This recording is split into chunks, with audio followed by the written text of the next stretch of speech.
నా పేరు రాజేశ్వరి. నేను 6వ వార్డులో ఉంటా. 6వ వార్డు మాది. నేను గూళ్ళ మైసయ్య బిడ్డని, గూళ్ళ యాదగిరి చెల్లెని, గూళ్ళ సావిత్రమ్మ ఆడబిడ్డని. నన్ను ఇష్టం వచ్చినట్టు వాళ్ళు తిడతానని బయటకు వచ్చిన రావడానికి కారణం ఏంటంటే, నేను నా నాన్నకి పక్షవాతం వచ్చి 9 సంవత్సరాలు హాస్పిటల్ ఎమ్మటి నేను తిప్పుకొచ్చిన. ఆ రోజు వచ్చి మా నాన్నకి ఏ రోజు సేవ చేయలేదు. ఆమె వెళ్ళిపోయి మైబాద్లో నివాసం ఉన్నది. అక్కడే ఉండి పెళ్లి చేసుకొని ఆమె హాయిగా అక్కడ ఉన్నది. నా అన్నని పట్టించుకోలేదు. నా అన్నకు కూడా ఆరోగ్యం బాగాలేదు.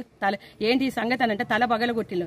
తగలబొట్ట మెంటల్ వస్తే నా ఇంటికి వచ్చి ఏడిస్తే నా తల పగిలింది అని అంటే క్రాక్ అయిపోతా ఎర్రగడ్డ హాస్పిటల్ తీసుకెళ్లి నేను హాస్పిటల్లో చూపించిన. తాగి ఆరోగ్యం ఖరాబ్ అయింది, భార్య పోయిందన్న ఆరోగ్యం ఖరాబ్ అయితే, కిడ్నీలు ఖరాబ్ అయితే విజయవాడ తీసుకపోయి కిడ్నీ ఆపరేషన్ చేయించుకొచ్చి 9 సంవత్సరాలకు మా అన్న చనిపోయి 9 సంవత్సరాలు. అమ్మ 9 సంవత్సరాల కంటే నేనే చూసుకున్నా. అమ్మకి ఇల్లు లేదు. లేకపోతే నేను ఇల్లంతా ఇల్లు ఫస్ట్ కట్టించిన, నాన్న చనిపోయినాక కట్టించిన. ఆ ఇల్లంతా కూలిపోయింది. పోయిన సంవత్సరం పోయిన సంవత్సరమే మే నెలలో నేను ఇల్లు కట్టించిన. మళ్ళీ